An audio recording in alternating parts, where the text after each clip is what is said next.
Welcome into the DNVR Rockies podcast, brought to you by Strava Craft Coffee. Remember to use that promo code DNVR25.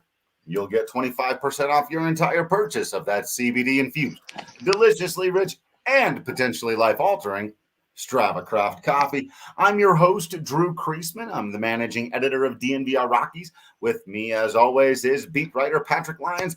And on this episode, we're going to have some fun diving into a few things. Hopefully, going to take a look at some College World Series jerseys for you. Have a little bit of look at some of those and share. Always fun to talk uniforms, honestly. Basically, anytime we get an opportunity to do that. First, Patrick, Colorado Rockies head off to Seattle for one of these super bizarre two-game sets, night game, then day game. And then for us, obviously, the night game, super late, starting tonight after 8 o'clock. And then they've got the 2 o'clock, I think 2:10, whatever, start on the second one for local time. But it should be a fun. I always like it when they play the Mariners. I think the Mariners are one of those teams that a lot of Rockies fans feel a certain kind of kinship with, a certain amount of lack of success over history, but always kind of having had fun teams, having been lovable. You know, if you go around the league and I think you polled other teams' fans and you said, you know, what kind of scrappy teams that haven't had a lot of success over the years do you really like? I think the Mariners and the Rockies would both do well on those lists. They're more despised by their own fans than they are by other teams, right? The question could also be, what fan base do you feel worst for? Like what fan base would you, if you saw them, you know, walk up to you at a neutral site or at the Hall of Fame or something like that, would you give them a hug if you saw them wearing a certain jersey? And I think, Rockies and Mariners fans would definitely deserve a big hug. I think, you know, Mariners they've never even been to a World Series. Like, they haven't even been to one. What? Like, we're talking around longer, going on 50 years. Yeah. I mean, it's been a lot. They haven't had too much success. I think they're the team that has the longest postseason drought. They haven't been back since 2001, where they had a fantastic, you know, season one. I should know. I think they won like 115 games, something absurd like that. And you go, oh, and they got this guy, Ichiro. Yeah. He's pretty darn exciting. And nothing has happened since then. And Brett Boone was a big one. And I believe they still had Griffey and Randy Johnson all on the same team at the same time. Well, all those guys in the late 90s, were together. And they were all cast aside, and you had a whole new group of guys come in and have that, you know, 115 plus win team that goes nowhere in the postseason, and they really haven't scratched the surface too much since then. It's been hanging around, and yes, Jacob, Seattle had a difficult issue with a team president who said a bunch of stupid stuff and had to be let go coming into the year. So in a year where they thought, and really now on the field, this is starting to play out a bit, that their young guys were coming up, feels a lot like kind of 16-17 did for the Rockies. And, you know, you want to be feeling good about that momentum. It did get a bit undercut by some of that dumb nonsense, but it was dealt with pretty quickly. And so they've turned the page, I think, fairly well there. Beautiful colors, excellent ballpark. So more downtown there to the city that you kind of put on your bucket list. Say, hey, I got to check out Denver. Got to check out Seattle. I myself haven't, and yet that is always on my list. Well, that was a trip that my parents went on when we were younger, and we almost always got to go because they were in summertime. There was I think I've explained before, my mom did a theater board, and we would get to go on one summer trip a year, and we would always go to the baseball game. For whatever reason, we missed the Toronto trip, so I haven't gotten to see the Blue Jays play in their ballpark or Seattle. Got to get up there and see it, but. Just a lot of parallels between these two teams. Maybe according to MLB, they are natural rivals. Right. Which is a whole other thing going on there. The general manager of the Mariners is a former Rockies pitcher, a very successful one. He was a successful reliever when he was with Colorado, Jerry DiPoto, who is also from Toms River, New Jersey. So talk about a triangulation. Of correlations. He was on the 95 bullpen that was so good, right? He was a part of that Steve Reed, who was a big lefty. Very good. Yeah, those guys, they had a very good. He also pitched at in Colorado Springs. I think actually came up with Cleveland, if I recall, because I very much should recall. Right. Because when I would travel and visit my family down in Colorado Springs, I happened to be there when they did like a little camp for young kids, and he was there on the mound, and I got to actually throw pitches to him at that ballpark down there, and took some outfield drills with Wayne Kirby, who's now a first base coach with the Brewers. I believe we just saw him, and I can't remember who the last guy was. Alan Cockrell, maybe. I don't know. But those early 90s Sky Sox teams, I'm bringing some people back when they were affiliated with Cleveland. But yeah, a lot of connections between the Mariners and Rockies. And we hope going forward that maybe those connections can continue, especially since the Mariners are surging right now and don't really seem ready to contend, right? They haven't made those big splashes in free agent signings like you typically see when a team is getting ready to make those moves. And yet here they are above 500 right now with that extremely young core and still some great young prospects coming up. They're doing the thing that I definitely have noticed in the past. Those teams that have maybe tanked and have rebuilt, they get good maybe a year or two before they're expected to, and then they take a step back, and then they continue going forward. But the Mariners have kind of taken a big step forward here in a year where you really wouldn't have expected it just yet. Yeah, it's interesting whether or not you hold them up, not you specifically, anyone would hold them up as, this example of fully tanking or whatever, because they're really only bad for 2 years. Basically, and one of them, we only played 60 baseball games. So, they really didn't have to endure anything like, for example, what Arizona Diamondbacks fans are going through right now, right? In 2018, they won 89 baseball games. It wasn't that long ago that they had a pretty solid club. And so, but they did rebuild and retool and absolutely reinvigorate their farm system and do all those things that we've talked about the Rockies doing. And so I think, you can kind of look at that and go, there is a way to do this and have it be a total idea, a complete, transition into a new direction and a new philosophy. But you don't necessarily have to commit to being terrible for 4 or 5 years. You can be really bad for 2 years, counting this one, hopefully, right? And then depending on if you're really hitting on your moves or not, like you said, rebuilds, sometimes the young players show up and your window of contention opens a little bit earlier than you were expecting. This happened with the Rockies in 2017. And it was a good thing because the window of contention then also closed a lot earlier than it should have. Right. But it did open before it was supposed to. And, I think that they're a good example of how you acquire the right players who are maybe a little closer to the bigs, but still you got to make some smart trades, get some really good people in to reinvigorate your farm system. And you too can be not just a team that's young and fun and exciting at home. You can be young and fun and exciting on the road too. That's theoretically possible. Yeah. One asterisk to what you just said, because I agree, it can happen in 2 years.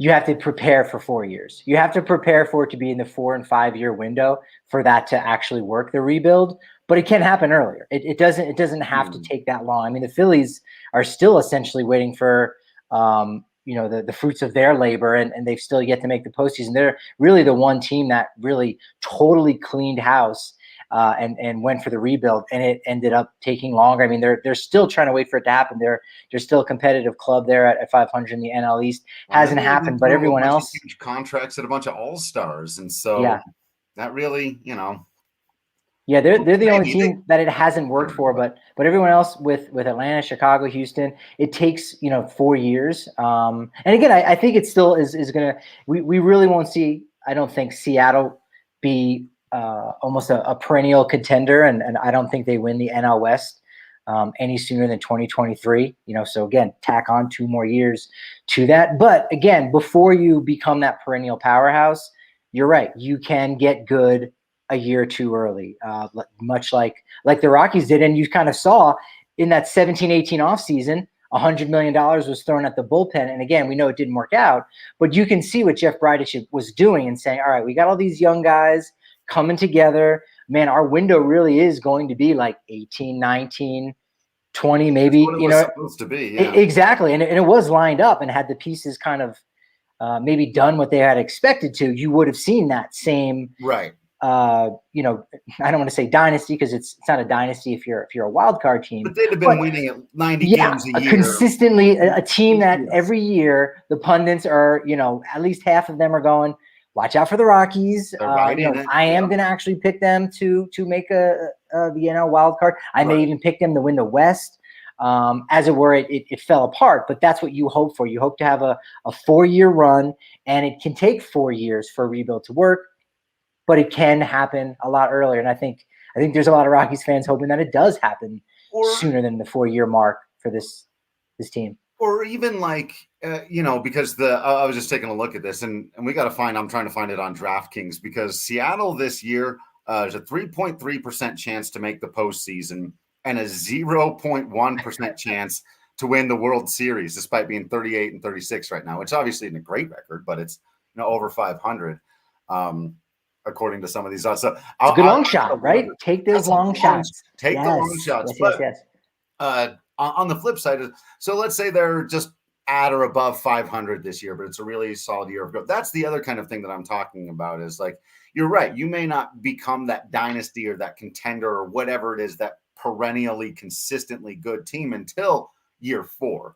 But year 3, you might not just be terrible anymore. And so again, it's like when you're committing to, as a fan now, I'm talking about like rebuild, you don't necessarily have to think, oh my God, are we going to lose 95 games every year for the next 4 years? Like, well, you're well on your way to doing it this year, so you're getting this one out of the way, right? Maybe next year that's going to happen too. But then if in year 3 you're not a contender, you're like you said, they've done a bunch of smart things. You're not a contender yet, but maybe you're a 500 club or just under, but you're all building in that right direction. So the next year you really can kick off that big window of contention. So the turnaround will feel like it's coming. You'll see it there that year before. And that's where it's like, you don't necessarily have to feel like, oh my gosh, if they do trade all of these pieces, there's no hope for 5 years to come. Could be that way. Like you said, be prepared. Always mentally put yourself there. But there's a lot of ways in which you can start to grow and build baseball and be a lot more fun. And these Seattle Mariners are the perfect example of exactly how that can happen. And I would even venture to say, if the Rockies do end up offloading a lot of their veteran guys, or even if they should somehow get the offer of a lifetime for Germán Marquez, which I think is a trade that needs to happen more in the offseason. So you've got potentially 29 other teams in on Marquez versus only half the league. But I would venture to say that if the Rockies are involved in a lot of trades, I think that's actually a good sign. I think that potentially even expedites their clock for relevancy, because they're bringing in new and younger pieces that are going to contribute maybe a little bit sooner. Again, we've seen what Austin Gomber has been able to do so far, and we'll wait to see what some of those younger guys are. But you could potentially have something like that, and you also just get trade chips where you go, well, look, maybe Matt Adams isn't going to bring a lot back in return in a trade, right? But maybe that piece that you end up getting a long shot in low A, maybe you use him in another deal later on down the line to bring in somebody else. Again, these are just good assets to have. Matt Adams has ultimately zero value to the organization after 2021. You make a trade to acquire someone. Now you've got an asset that you can use for years and years to come. So I would actually think that would provide some hope. I think a lot of fans probably don't see it that way. Like, wait, now you're trading Trevor Story and John Gray? I feel even worse that's painful. There's no doubt about it, and we could go down that path and talk about that. But I think if we're talking about, building a contender and maybe trying to be like the next Seattle Mariners, that's actually a good thing. In the off season and maybe even a year from now, you look and you go, actually, you know what? Okay, we're a little bit further apart. That it broke my heart to see any number of those guys traded, but the organization's looking a little bit stronger, and I can see them contending maybe sooner rather than later.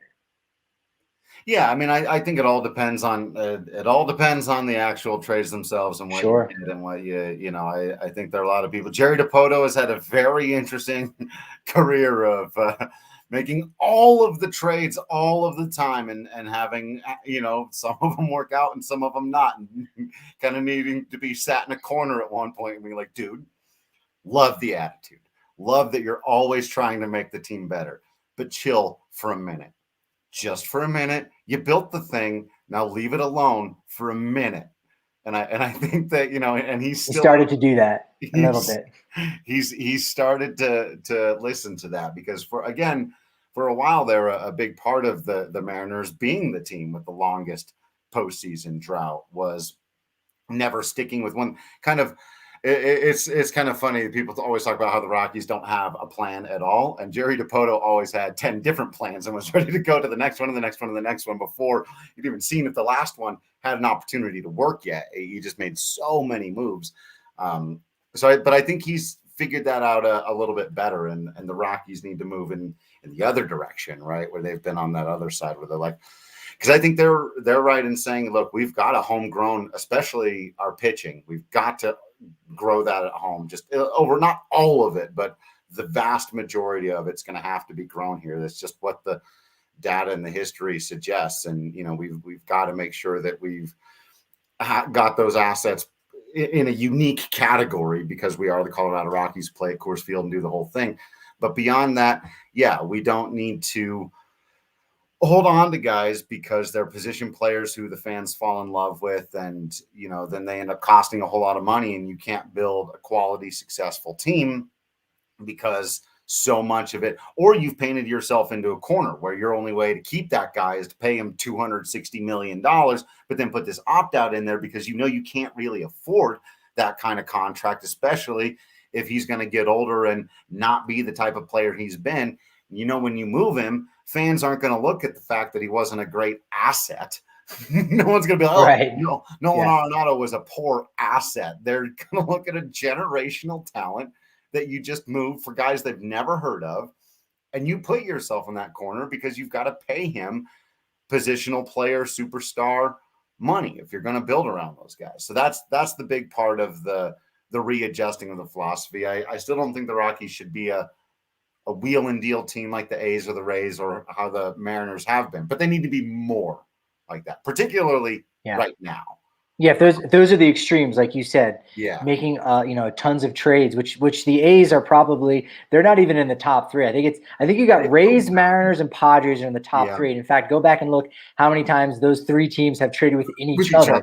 Yeah. But the A's are right there. I know what you're saying. Like, that's one extreme, and I think the other one essentially has been the Rockies, where they just have not done anything. And so just come somewhere in the middle, because a lot of times the more trades you make, the more likely you are to hit on it. If you trust in your abilities, the more likely you are to hit on something like that. It doesn't mean you're not going to make some bad deals. I mean, we probably saw it with Tampa not too long, the last offseason when they traded Tommy Pham, and they threw in Jake Cronenworth, who's been fantastic for the Padres. And you go, you probably like to have that deal back. So you're right. I definitely welcome them just taking those baby steps. And I think, this trade deadline could provide that for them. Like you said, it's like, hey, you've got nothing to lose, essentially for these assets that aren't going to be worth anything. It's like having a coupon, and and if you hold on to it too long, it has no value.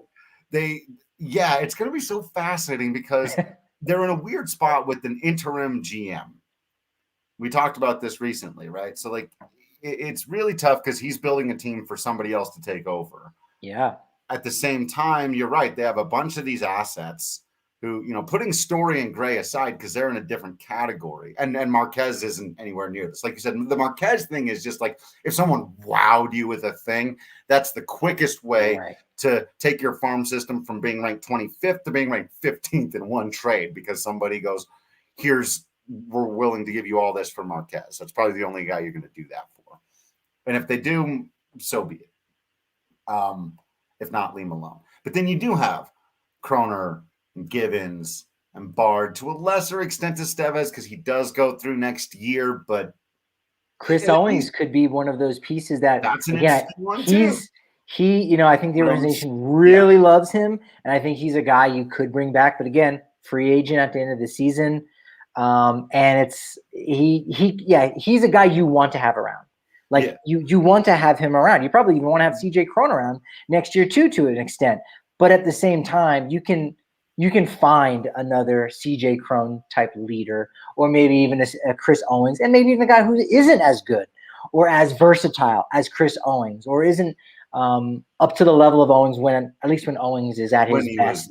Right. But you still can have that veteran presence, and you only get so many opportunities to cash in these assets, and you have to make the most of that, or else you're taking 2 cents on the dollar at every single spot that you go. So yeah, there's always a negative and a downside to all of that. And the message maybe that we're sending out to other guys. I mean, that's one of the issues with the Rays. There was a fantastic article, I think by Andy McCullough today, that I read about, what the Rays do and how people respect them, and how guys, love playing in Tampa Bay, but at the end of the day, they'll trade your ass. Like, no one is safe. So no one is safe. Love playing in Tampa Bay, and then you read like Blake Snell's Instagram post.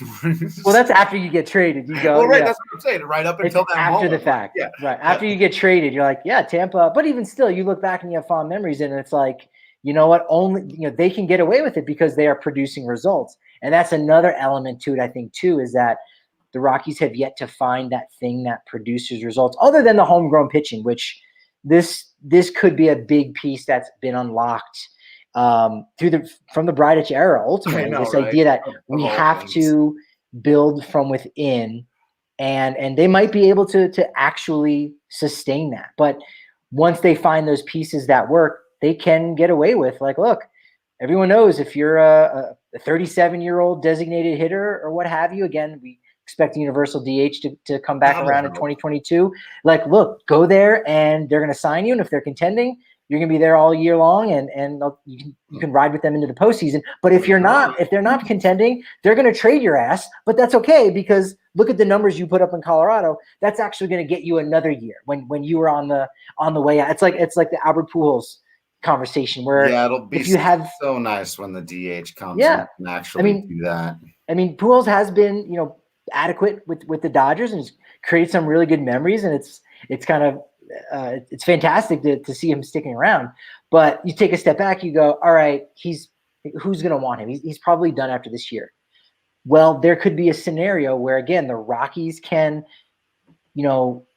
play this to their advantage and, again, get away with things like the way Tampa gets away with things and just trading guys willy-nilly, where the Rockies become this place for a guy like, let's say, Albert Pujols, who signs a 1-year deal. Rockies don't end up contending in 2022. He gets traded at the deadline, but again, plays well enough with Colorado next year that it gets him another deal in 2023. So you go, hey, I'm okay with getting traded around a little bit as an older DH. Like, that could be one of those angles in which everyone knows, like, look, this is a business transaction. We can do that. They figured out the homegrown pitching. That's just a strategy that works, and that, not that they can get away with, because they're not getting away with anything. They've created this thing that they've created their own asset. There's going to be other avenues for them to figure out eventually. That's the thing you got to hope for with the next GM is he or she tries to do something, maybe radical, maybe not, and it works. And you unlock another piece to the puzzle to say, all right, this organization is another step closer to figuring out what needs to be done to create an NL West champ, a National League champ, a World Series winner. Yeah. And I think there's a lot of different avenues that they can, it basically got everything in front of them that's open for them to try. So it's, I think they're like you said, even during the Bridich era, which so many people would just look back on this as abject failure, but they may have answered the most important question in the history of their franchise during this time. And it was about the starting pitching, and they finally figured something out. So, and think of this.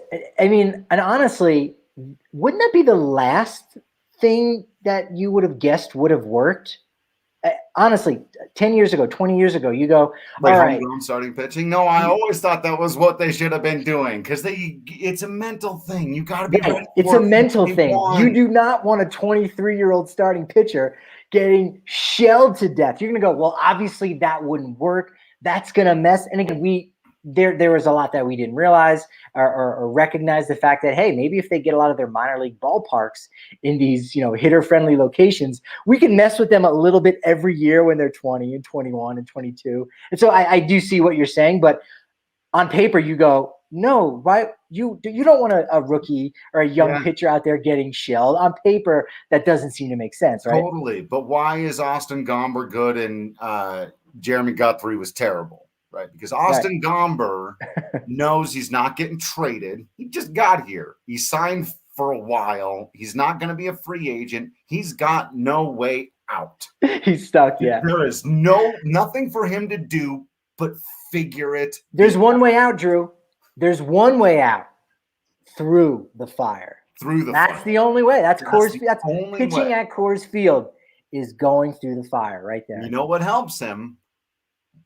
John Gray is right there to be like, I did do the thing at your age and went through the terrible start and the bad first month and the whole thing.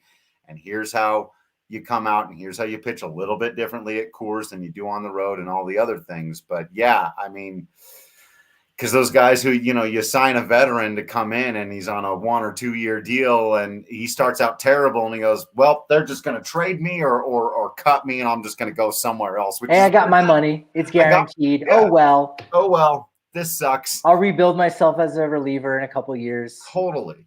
Yeah. Or these other guys, you got drafted by the organization. They've spent all this capital. They spent 4 years developing you in the minors. Now you make your debut at 23, like you said. And that's honestly not a knock on the Rockies because we would have said that in 2017 and 2018 because you go, it's Coors Field. Come on. It's Coors Field. Yeah. You are stuck there as a pitcher, even in the winningest of times. That's rough. John Gray's eyes in 2013. He knew it's like 3 years down the line. I'm going to be there. And then I'm going to be there for at least 5-6 years. And so I better embrace it now, and he did. And look what had happened. So, we'll talk a little bit about this super chat from Jacob here in just a second. Got to make sure and help out our friends. First of all, by reminding you to drink your Breck Brew. That's right. It's that time of day. I feel like I'm reminding you to take your medicine. Have your Breck Brew. Go to the fridge. Get out your Avalanche Amber or your Lager, your Hot Peak IPA. If you got the seltzy thing going on, that legitimately is medicine. I'm pretty sure the Mountain Berry Seltzer from Good Company, Breck Brew, is medicine. Don't quote me on that. I'm not a doctor. I'm not a scientist, but check it. I don't know. Read the cans and find out. But stuff's absolutely delicious. That I do know. You can get the 15 can samplers, the tap pack, because 12 cans it's for wimps. So check them out at a King Soopers, at a liquor store, or down at the DNVR bar, or you get a bigger one. If you happen to be a member of the DNVR family, subscribe today at thednvr.com. You get access to all the written content, discounts on hats and shirts, access to the Discord channel where you get to come and hang out with us and other people who are much cooler than us, talking baseball 24/7, all the other sports, movies, TV, pro wrestling, photos, skiing, snowboarding, food. Literally anything and everything under the sun that you can think of. It's a whole lot of fun. And right now we'll send you a free shirt from the DNVR Locker and a free holistic stick from our friends at Holistic Wellness. Check them out at HOLISTIK wellness.com and use promo code DNVR30 for 30% off all your CBD products after you've got that free one just for becoming a member of the family. Our new best friend, Jacob, who's taking us to SummerSlam this year, come on, right? Man, that's awesome. Wants to know about a potential return for Trevor Story, what we're looking at there. So you were at WrestleMania 4. Yeah. Have you been to any of the other big four? Have you been to a Survivor Series or Royal Rumble? Or I guess that's your Survivor. No, a couple Raw twice, SmackDown once, and a Nitro once, actually. Oh, you were at a Nitro. I was actually at a Nitro, yeah. Got a great NWO shirt. Wore it the next day. Coolest kid in school. It's great moment. Yeah, for a minute there, that was legitimately the coolest thing on because there was not really an internet where you could just buy awesome shirts. Right. Hot Topic wasn't really around. And you go, oh, it was this brand new thing. So yeah, it was like 97. Yeah, exactly right. Yeah, fall of 97. Oh man, the best days. Yeah, that's cool. Yeah, I've only been to a couple Raws, couple SmackDowns. No big pay-per-views or anything, but yeah, return for Trevor Story. The short answer is pitching, which I know sounds silly because the Rockies have pretty good starting pitching, and obviously the bullpen is in shambles. You don't really trade a star shortstop for relievers.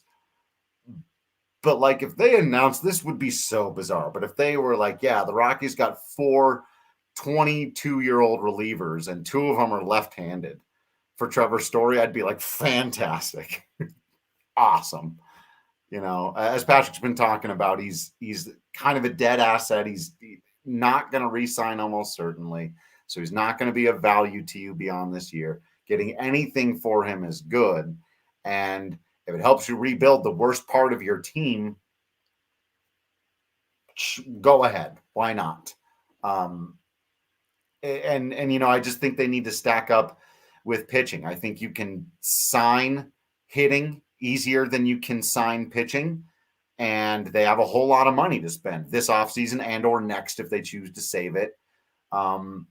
And there are other trades that you can use to bring in if you really have decided you've satisfied your pitching needs, which is never a thing that they should ever have felt like they've done here. But if they really do, then you can go out and start trying to find a big bat to add to the lineup through free agency or some other trade or something like that. But I just want more arms because some of them are going to end up in the bullpen. Some of them are going to work out in rotation.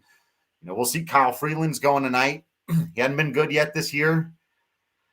Need more out of Kyle before I'm feeling really good about the future of the Rockies rotation, despite the fact they've been pretty good now. Same thing with Senzatella. I thought we were going to be a step beyond here with Senzatella by now. So those guys are spinning their wheels a little bit. So right now I feel good about Gray, Marquez, Gomber, and then a whole bunch of question marks. So I still am trying to acquire pitching. Patrick, what do you think?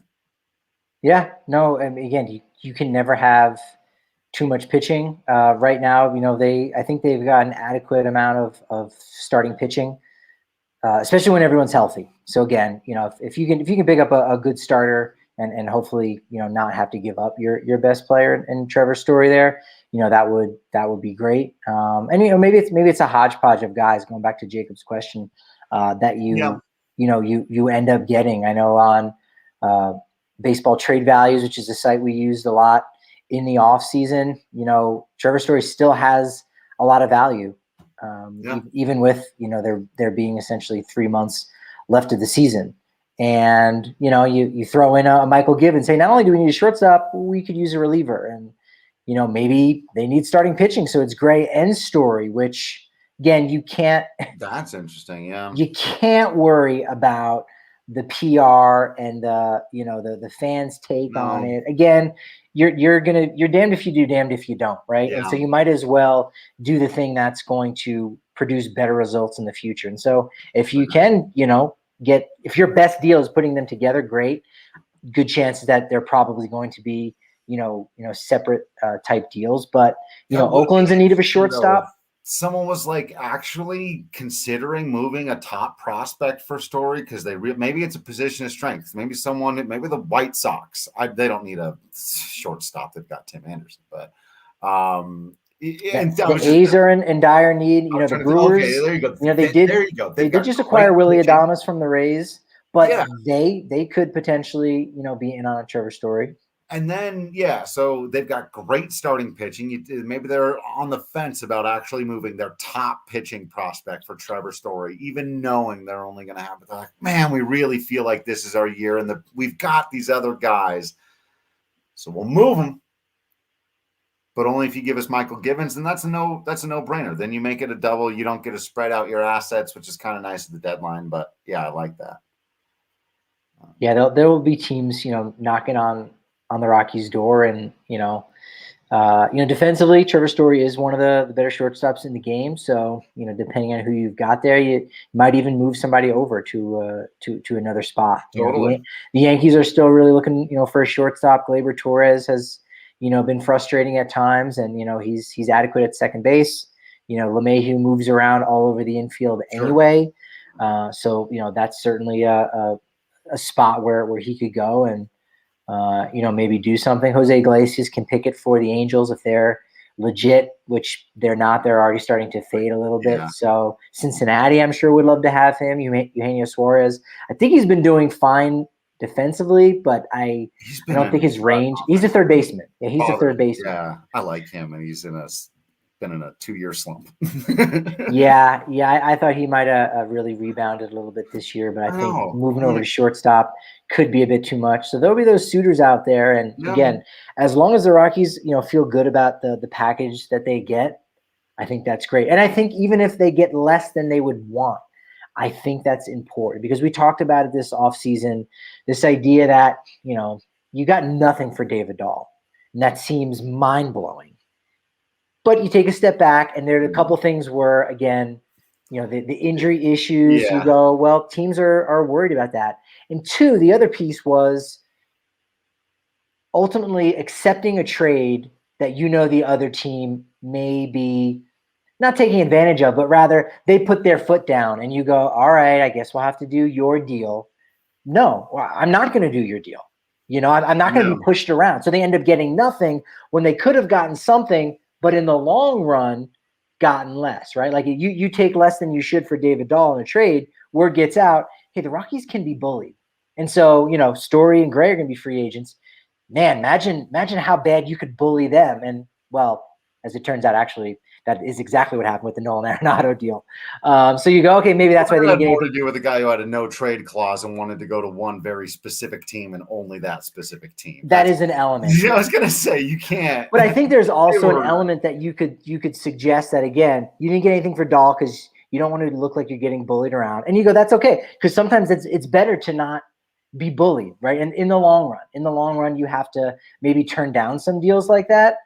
And whether or not they actually did end up getting bullied is beside the point. But now you got to say, shoot, yeah, maybe we are going to get a little bit less for Trevor Story than we would like, but you'd at least be getting something, right? And really, what's the next big trade that the Rockies are almost going to have to make, in a sense, right? Like after this season, you got big name guys in Story and Gray, and after that, I mean, you don't really have another free agent that you can deal an older guy. It's really Charlie Blackmon, and again, you don't have to deal him either. You can let him play out his string like Todd Helton. So really, this is your last opportunity to, and maybe opportunity isn't the right word, but this is their last chance, kind of in the spotlight amongst the other GMs, and say, hey, what are you going to do? And if you you get less than you might want, it's partially okay because you have an interim GM. The next guy is going to be the next guy, because there's going to be a different guy running the show here in a couple of months. So get less for Story and Gray than you were thinking,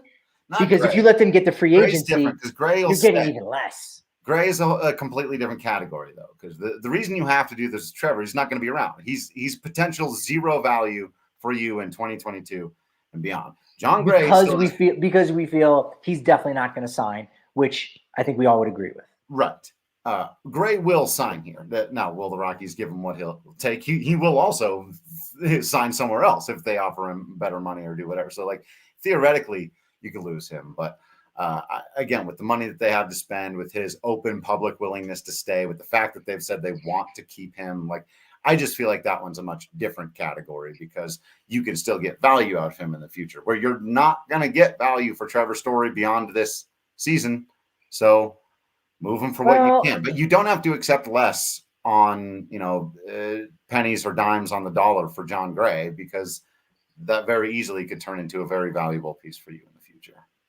Yeah, but if you have to match a deal for somebody else, you're really not getting any additional value. You're not getting any kind of hometown discount. You're paying him a free agent, so that's a separate it's kind of a separate deal. I do know what you're saying. But even then, I still think he's more valuable to you than he is to anybody else. But no, I agree. I think he's going to provide more value to the Rockies than any other 29 teams. But this, and again, we don't have to get into it, but like, not having a plan and not having a game plan could be critical for the Rockies here, because if you're not going to match the offer of whatever the top bid is from another team this offseason, then you just lost him and you didn't get anything for him.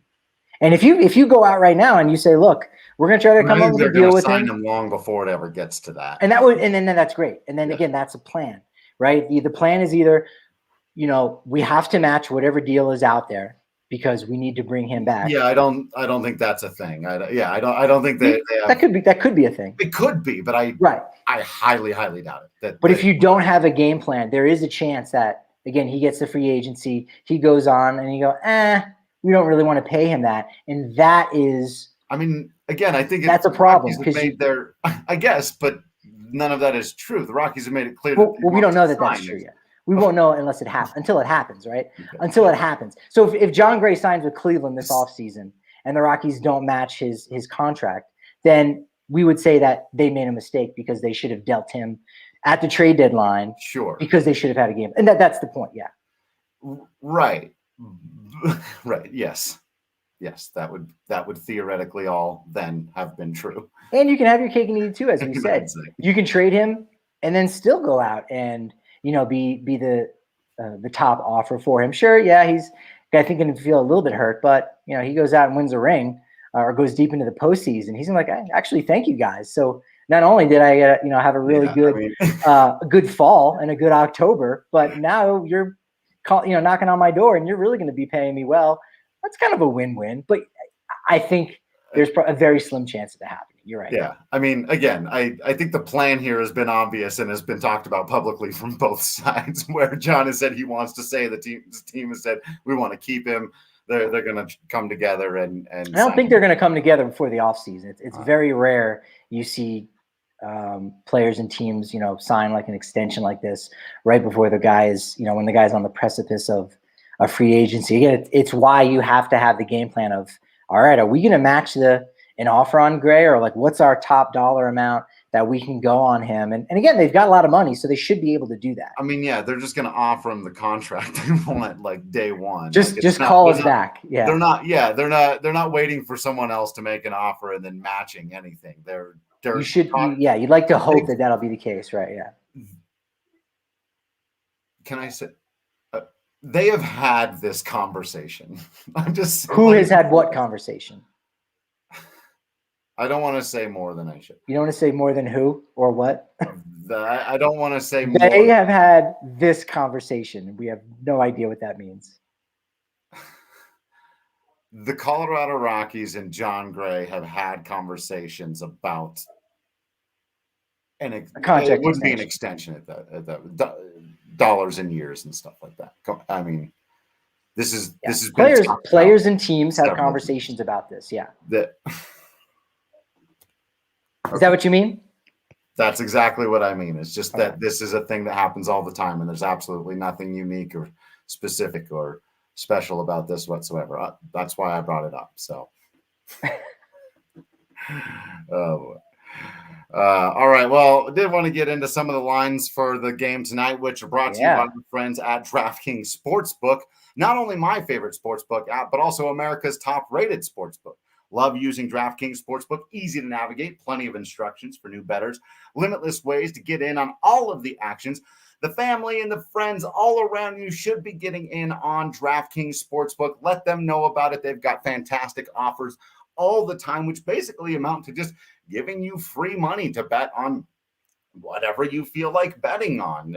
Doing baseball all the time, these days. You can still get in on some pretty fun action in the NBA and the NHL. Yes, I know the local teams are out of it and it's tough, but still, when you download the top-rated DraftKings Sportsbook app now, use promo code DNVR when you sign up to turn $1 into $100 in free credits. Bet on the basketball team of your choice to win their next game, and if they do, you will claim $100 in free credits. It's promo code DNVR for a limited time only at DraftKings Sportsbook. Must be 21 or older. Colorado only. New customers only. Wage paid out. Inside credits. Restrictions apply. See DraftKings.com/sportsbook for details. If you have a gambling problem, call 1-800-522-4700. Drew, do you remember Tom Murphy? Never heard of him. Tommy Murphy.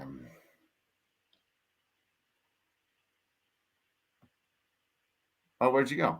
Where'd I go? Oh no, am I frozen? We're good. I was for a minute. I had my entire computer was just one collection of every window of every baseball reference page that I've had up. Baseball reference can be a drain on the computer. Yeah, I've noticed that. It was like one of those pictures or paintings where it's the person painting the person inside the painting person. Have you seen the newest Bo Burnham? No, but you seem to have liked it. Yes, I don't. Oh, it was remarkable. It was remarkable. Rudo likes Bo Burnham. He was just talking about that over the weekend. But he did a whole thing where I guess I don't want to ruin it, but he did a version of this where he he started commenting on a video, and then the video ended, and then it started up the video of him commenting on the video. So then he started commenting about the video of himself commenting on the video, and then that just kept going in a loop for a while, and it was fun. Yeah. There's a great Mr. Show skit about that where it was a show that was on tape delay, and so every week the guy would be getting phone calls of what the topic was the week prior when he recorded, because it was airing at that point. He's like, no, look, the topic next week is dog grooming. So when you see this episode right now, I'm talking about dog grooming. So call me and talk about dog grooming. And it wouldn't happen until 2 weeks later. Yeah. Fantastic stuff. But anyway, no, but real quick, before we get into Tom Murphy's bug eyes, we're going to talk about Tom Murphy's bug eyes. That's a good tease. We do. We also got to save money with our friends at Gabby Insurance. Stands for Get a Better Insurance. That's how you remember it. Really easy. GABI.com. Get a Better Insurance.com/DNVR. It does exactly what it says it does. Helps you get a better insurance. You spend less than 10 minutes there. No phone calls, no text messages, no money. Costs you nothing. Just saves you money on your insurance. You get a whole bunch of quotes. You'll find out immediately how much you can save. For me, it's over $480 for the year just on car insurance. Our guy Eric Weedham saved over $1,000. You're probably paying way too much for your home, car, or scooter, or whatever insurance. And so you got to check them out today at GABI.com/DNVR. And Brendan, you're right. I should actually plug the full name of the thing. It's called Inside. Bo Burnham's new special on Netflix is called Inside.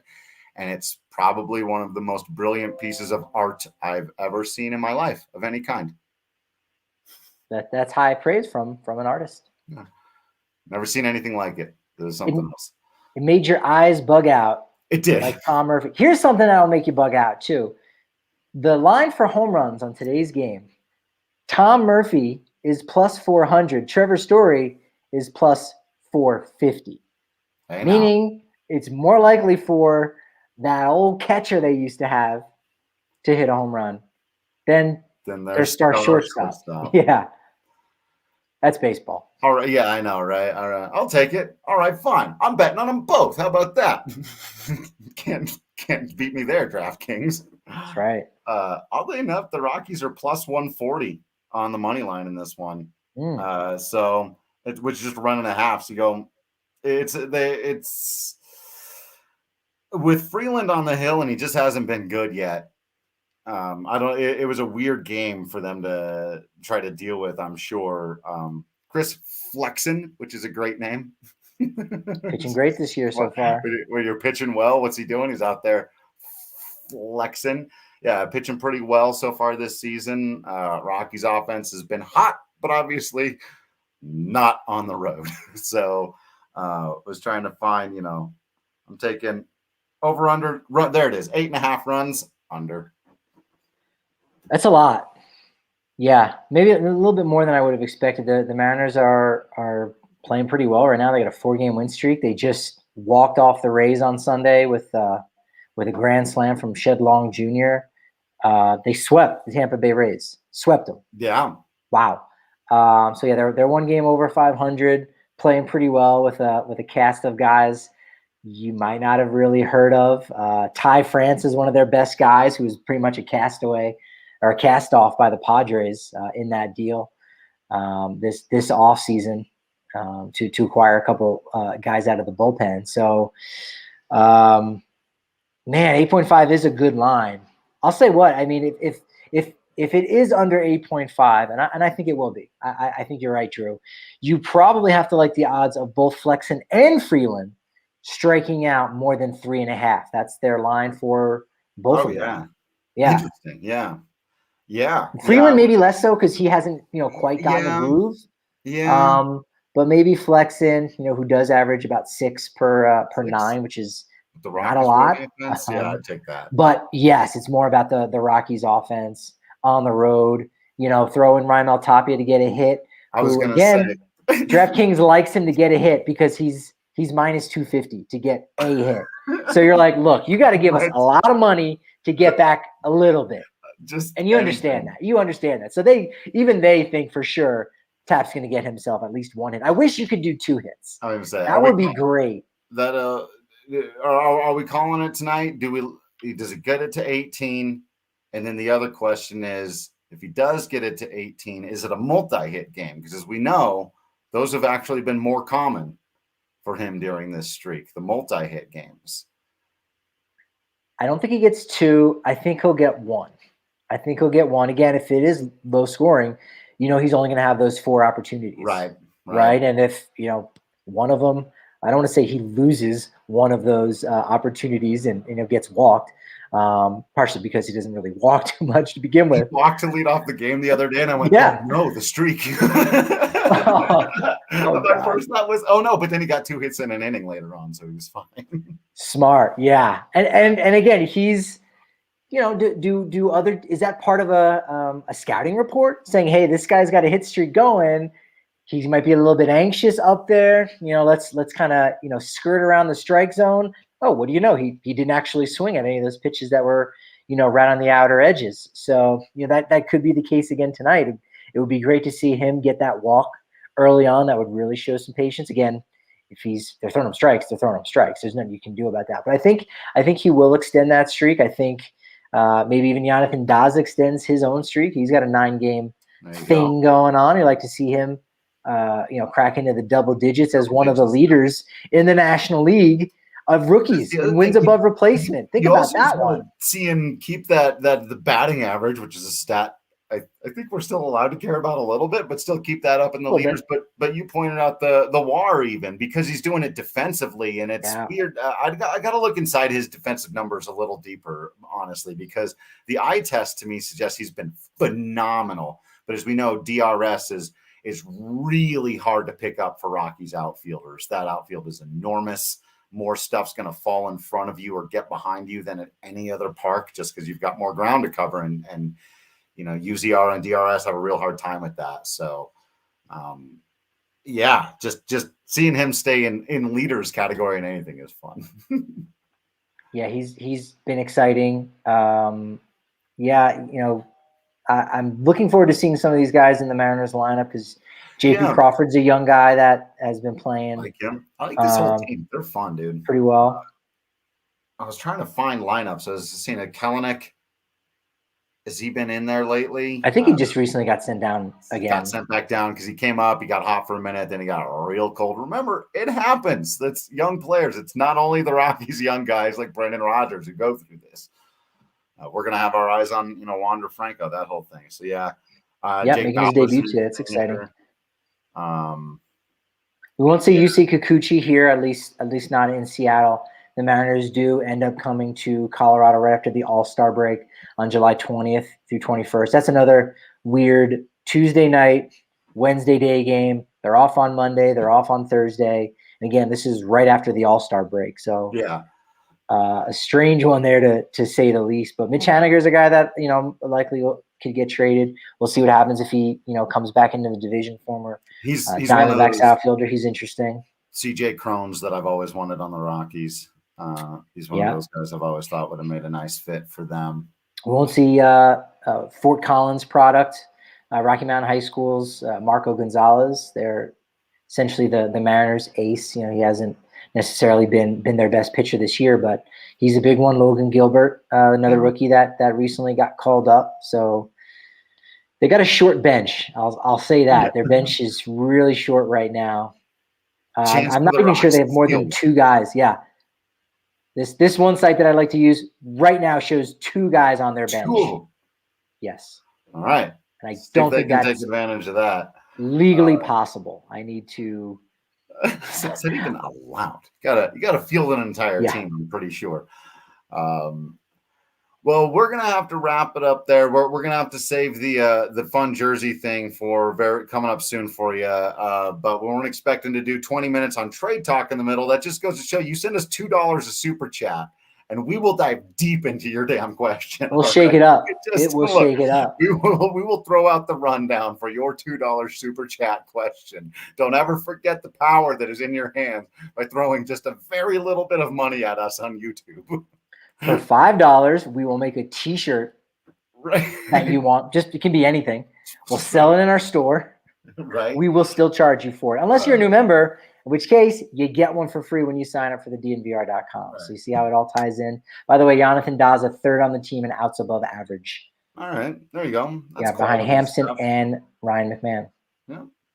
And Brendan, Ryan McMahon will make the All-Star game if all of you go out there and vote for him. So go out there and vote for Ryan McMahon in the All-Star game. Keep hanging out with us, watching the games, taking in all the written content because you're subscribed to the DNVR.com. All of our pre- and post-game live shows on the YouTube where you can literally pay us to talk about whatever you want us to talk about.